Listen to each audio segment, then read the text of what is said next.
So you're digging your new carnivore keto diet, but you really want some like breaded crusted chicken? Well, have I got the deal for you today? That's right, we are gonna fix this chicken up, and it's going to be, we're mostly gearing it toward keto in this case because of the spices, but if you left out the spice pack, well, then you'd have a carnivore breaded chicken. So what do you say we get to it? Now, in this process, pretty simple. I've got 5 chicken breasts here. That's, I don't know what, 2-3 pounds of chicken. That right there is gonna be the main course of this. Now, our spices here, we're using Lane's Signature Rub. That's right, you can check those guys out at lanesbarbecue.com. They have a whole series of stuff there. They have a pretty good little mix on this, so that's why we're using this one. But if you've got something you like, go for it. You don't have to follow this. That's the beauty of cooking yourself. You can change it. You're the master of your boat. Steer it where you want. We're gonna use 3 eggs. We're gonna use a cup of Parmesan cheese that we've shredded, and we're gonna use a whole lot of pork rinds. It comes out to, once we put it in the food processor here, or if you don't have a food processor, a plastic bag with a hammer, about 2 cups of pork rind dust, I guess you'd call it. So let's get started. Tell you what, let's begin this process by making the crust for it, and then we'll get to the chicken. So let me clear all this out and let's get started. Now, in theory, to do the pork rind part of it, you could probably get just 1 bag, but you know, since we shop at the stores that specialize in big bulk, big everything, well, we got a whole big old thing of it. So let's go ahead and dump this in here. I know, looks like a whole bunch, right? That's okay. We're fixing to change that outlook. Just a power up, a little pulsation, and watch it disappear. And there's our 2 cups of, you'd almost call it panko, but nope, it's pork rind. Now from here, we're gonna add in the other 2 things, which is our cup of Parmesan cheese, and like I say, about 3 tablespoons of the seasoning. But again, this is the difference between keto and carnivore. There's no sugar or anything added to it, but if you're going carnivore, it is some spices to it. It's got some garlic and some other really good flavored things, and so that's the change up. But it tastes really good if you use it. I'm just saying, if you're carnivoring and you're fiending for some flavor, this might change it up. So let's mix this together. We're looking pretty good. Now, I don't know if you noticed this part or not. You can get the Ninjas here come with 2 different blades. There's a plastic one and a metal one. And in this case, I chose to use the plastic one because I wanted more of the crumble look than a flour, not dusty, but more of the flour look. So that's why we went with that. So let's go ahead and dump it out into our bowl. Just a quick little shake, and there we go. So now that we got that part done, let's go ahead and get the eggs ready for the chicken. Instead of getting all kinds of crazy fancy, I'm gonna show you all a little neat way to scramble them without a brush. We're just gonna put them in here. 1, 2, 3. And then from there, we're gonna put the lid on and shake, shake, shake. Talk about an easy way to scramble eggs. Boom, just like that. So now we've got our chicken crusted coating. We've got our glue to make it stick. Let's go ahead and grab the chicken and start working it. Now the chicken breast we got, if you notice, most of the time you have a thin part and then a thick part. Well, we want to try to keep the chicken pretty much the same thickness throughout. So I'm going to put it between 2 silicone mats here. Now, if you didn't have the silicone mat, you could use, you know, just saran wrap or what have you. And we're going to take our, well, we're going to change its mind with our mallet here, and let's beat our meat until it's a nice, you know, even level thickness across.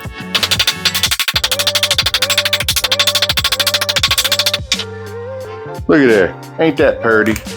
And it kept the mess to a minimum. So now that our chicken breast is about the same thickness, I'm gonna repeat this on the rest of them. So let me knock it out quick style.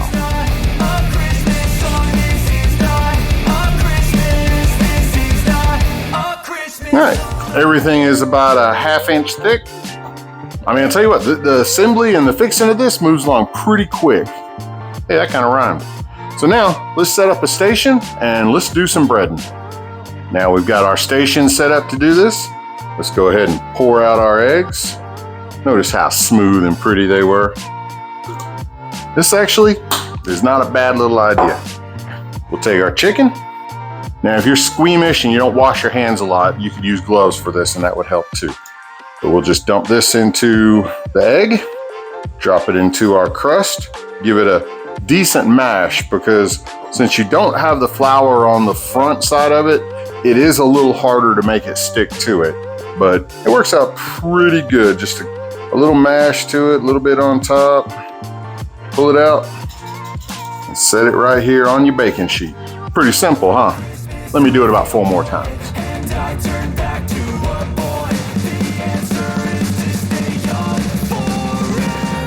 All right, looking pretty good. Now, you know how you usually fry chicken? You have like wet hand, dry hand? Well, in this case, you have wet hand and really wet hand. So now we've got a little bit of this left. What I'm gonna do, I'm gonna grab some of this and just kind of lightly dust the top of it. That way there's no exposed chicken or anything, nothing's hiding out. And you know, since you got it left, you might as well use it, right? Don't waste nothing if you ain't got to. All right, we're looking pretty good, except I'm dirty as all get out. Let me wash my hands and we'll get to the next step. All right, and now the biggest thing, because cooking, I mean, you can go on averages. Like in the case of this, I'm gonna put it in for what I believe will be 20 minutes at 450 degrees. You can cook it slower. You could go down to 350 and maybe cook it a little longer, but I'm gonna put the probe in it just to be sure, because again, these are only a 1/2 inch thick. They shouldn't take an incredible amount of time to cook, and Lord knows you don't wanna burn them. They'll be dry and then you've got chicken flavored Frisbees. I don't know. So we'll slide our probe into the thickest piece here, get it set up, and well, I'm just waiting on the oven to tell me it's at 450 degrees, and then whoop, we're baking it in. And there you have it. Some baked, not quite fried, but nice panko, but not panko crusted chicken. That's right, your carnivore keto chicken. This stuff, I pulled it out of the oven and I gave it roughly 10 minutes to kind of rest, to kind of settle back down.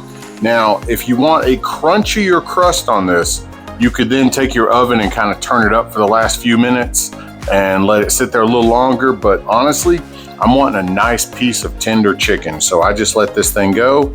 Once I hit the temperature, cut the oven off, gave it a few minutes to relax in there. And then lo and behold, I don't know if you can still see the fact that we got steam coming off of it. But this stuff, you know, you think pork rinds, you think this is what we're crusting this with? Yeah, and it is really good.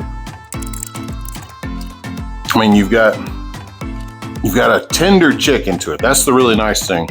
This isn't tough at all. There's not like you're not eating the freaking plate it came on. You're eating the chicken that's on it. And the rub that goes in here, I don't know, it just adds a really nice flavor to it. Again, if you wanted to do like garlic or lemon pepper or whatever, hey, put it in there. Make this your own. But for now, this one's my own, and I plan on eating like a king. So till next time, y'all take care, and remember, Bigfoot, oops, timer went off. Bigfoot is real.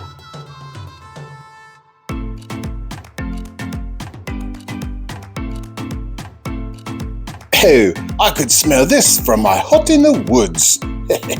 Finders, keepers, losers, weepers. Later.